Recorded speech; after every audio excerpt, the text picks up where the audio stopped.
Hello दोस्तों। नमस्कार। दोस्तों आज बात करते हैं कि भारत जो है 2047 तक विकसित अर्थव्यवस्था कैसे बन सकता है।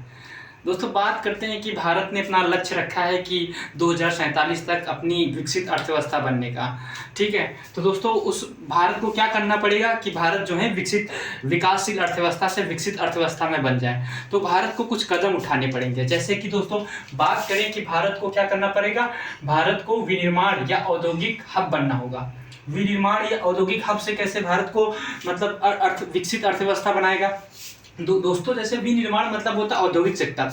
जैसे ही औद्योगिक सेक्टर लगता है तो फैक्टर ऑफ कॉस्ट मतलब होता है कि लैंड यानी कि भूमि, फिर क्या होता है पूंजी। ठीक, फिर क्या होता है लैंड हो जाता है, पूंजी होता है, फिर क्या होता है श्रमिक हो जाता है, फिर क्या होता है उद्यम। ठीक, उद्यमी जिसको बोलते हैं, ये सब क्या होते हैं जिंदा हो जाते हैं। यानी कि जैसे ही भारत को विनिर्माण सेक्टर यानी औद्योगिक हब बनाया जाएगा, उसमें क्या होगा, भारत को क्या करना पड़ेगा, भूमि खरीदना पड़ेगा। अगर भारत में अगर औद्योगिक सेक्टर लगेगा तो भूमि खरीदना होगा। भूमि क्या होगा, जैसे खरीदेंगे तो उसको क्या पड़ेगा, जो भूमि वाला आदमी है मतलब जिसकी जमीन है उसको क्या मिलेगा, पैसा मिलेगा। पूंजी भी इन्वेस्ट मिलेगी। वही सबसे बड़ी बात होती है श्रमिक। जैसे ही भारत में क्या उद्योग लगेंगे वैसे क्या श्रमिकों का क्या होगा, रोजगार मिलेगा।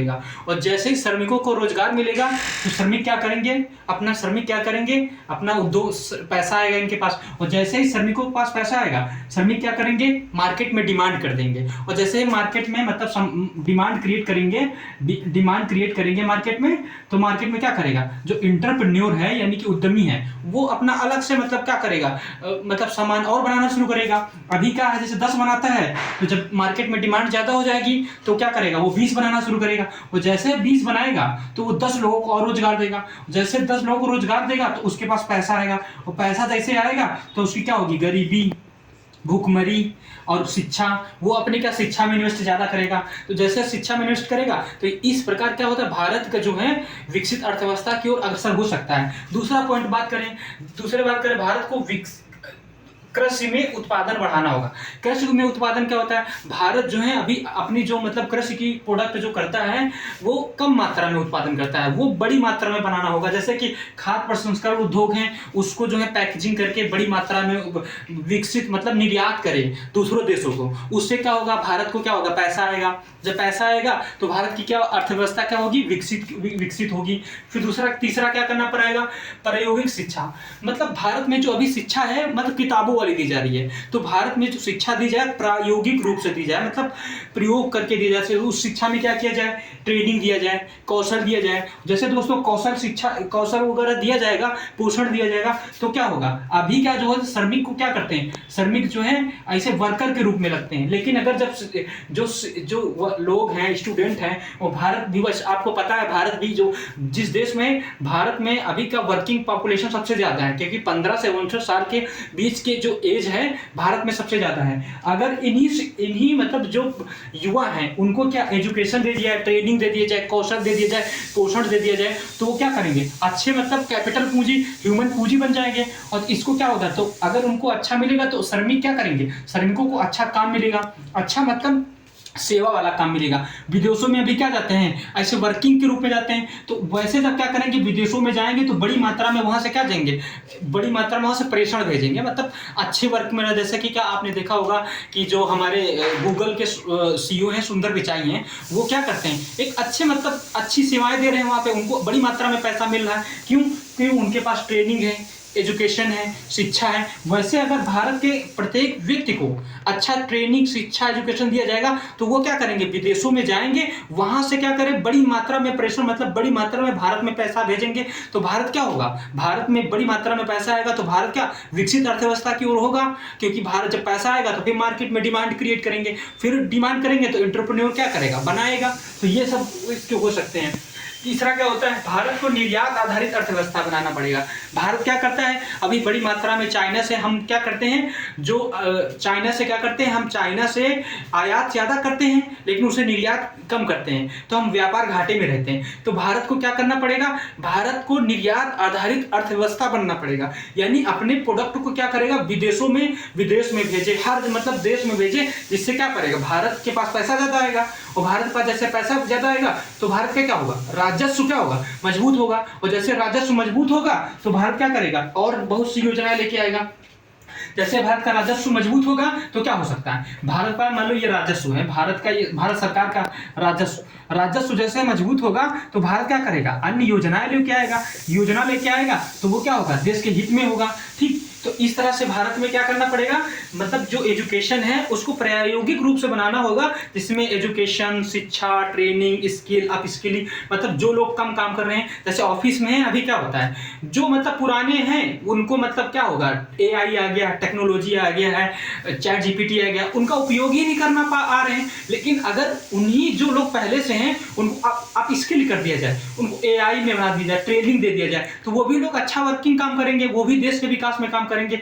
ये भी एक ऐसे भी करके क्या होता है, देश जो है विकासशील मतलब विकसित अर्थव्यवस्था बन सकता है। तीसरा रीजन क्या है, मतलब देखते हैं असमानता।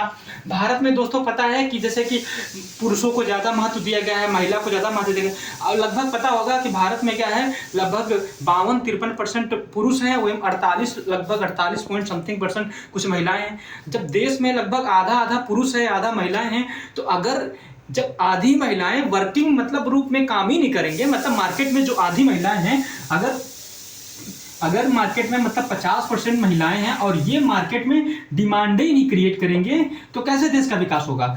तो उसको क्या करने के लिए महिलाओं को भी उनको क्या करेंगे, मार्केट में उनको उतारना पड़ेगा, महिलाओं को भी मतलब काम वर्किंग पर्पस में लगाना पड़ेगा, इनको भी एजुकेशन, शिक्षा और बहुत सी मतलब चीज़ें देना पड़ेगा, ताकि वो भी क्या करें, मार्केट में बाजार में क्या कर सकें, बाजार में मार्केट मतलब बाजार में डिमांड क्रिएट कर सकें। और जैसे बाजार में डिमांड क्रिएट करेंगे फिर वही इकोनॉमी क्या होगा, जो एंटरप्रेन्योर बनाएगा बहुत ज़्यादा, ये भी क्या होगा। तो ये असमानता भी भारत को क्या करना पड़ेगा, कम करना पड़ेगा, चाहे वह महिला पुरुष को या फिर गरीबी को। अभी देखना पड़ेगा गरीबी अमीरी बात करें कि भारत में इतनी समय प्रेजेंट टाइम 1% लोगों के पास, मतलब 1% लोगों के पास भारत के जो अर्थव्यवस्था है मतलब उसका 20% रुपया है, और जबकि जो 80% मतलब और बाकी जितने लोग हैं उसके पास भारत का जितना पैसा है उसके पास है। तो ये भी असमानता जो है भारत को क्या करना पड़ेगा, कम करना पड़ेगा। और तीसरा चौथा रीजन है भारत की अर्थव्यवस्था में R&D। भारत जो है अपनी अर्थव्यवस्था में R&D बहुत कम करता है, मतलब रिसर्च एंड डेवलपमेंट। अगर अपने GDP में भारत बहुत कम मात्रा में करता है, जैसे लगभग 2%। वही क्यूबा जैसे देश हैं वो क्या करते हैं, अपनी इकोनॉमी में लगभग 14 से 15% अपनी अर्थव्यवस्था में इन्वेस्ट करते हैं।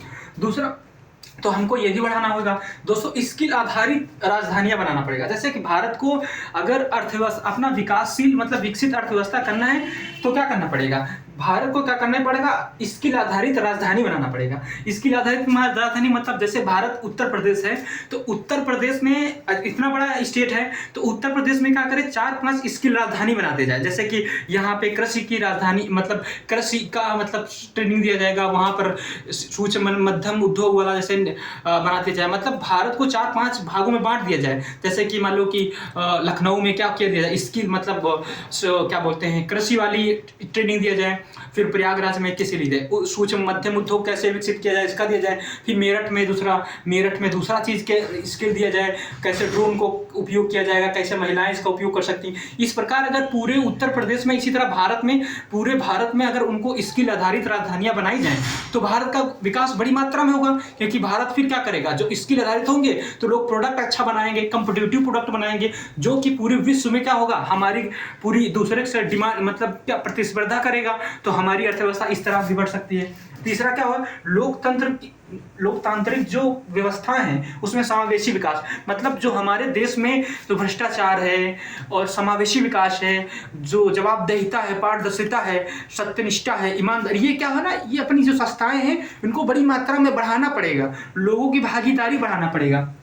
ठीक, चौथा क्या है, श्रम आधारित उद्योग लगाना होगा। श्रम आधारित उद्योग मतलब भारत में क्या हुआ था कि श्रम, जो लोग काम मतलब छोटे छोटे उद्योग लगाए जाए, सूक्ष्म मध्यम उद्योग लगाए जाए, जैसे कि श्रम आधारित मतलब जो लोग काम कर रहे हैं, जैसे कि जो जिनके पास कोई स्किल नहीं है, ट्रेनिंग नहीं है, तो वो जैसे कि क्या लेदर उद्योग लगा दिया जाए, कपड़ा उद्योग लगा दिया जाए, ताकि उसमें सब काम कर सकें। और तीसरा इसमें मतलब 5 आखिरी है, आओ काफ़ी पॉइंट हैं उसमें लिखा नहीं है, तो उसमें क्या किया जा सकता है कि जो भारत में जो प्रोडक्ट हैं, जैसे कृषि के उत्पादन हैं, जिनको क्या मिलती है, जीआई टैग, जीआई टैग जो मिलती है, उनको क्या करें, जो फेमस हैं उनको क्या करना चाहिए, और अच्छे से बना के पूरी विश्व में क्या करना चाहिए, बेचना चाहिए, क्योंकि वो पहले से ही फेमस हैं। अगर हम उनको बना के भेजते हैं पूरे विश्व में, तो हमारा विकास और तेजी से होगा। तो इस प्रकार दोस्तों 2047 तक भारत जो है विकसित अर्थव्यवस्था बन पाएगा। आई होप, उम्मीद है कि आप लोग समझ गए होंगे। तो अगर आपको अच्छा लगे तो लाइक एंड सब्सक्राइब जरूर कर देना।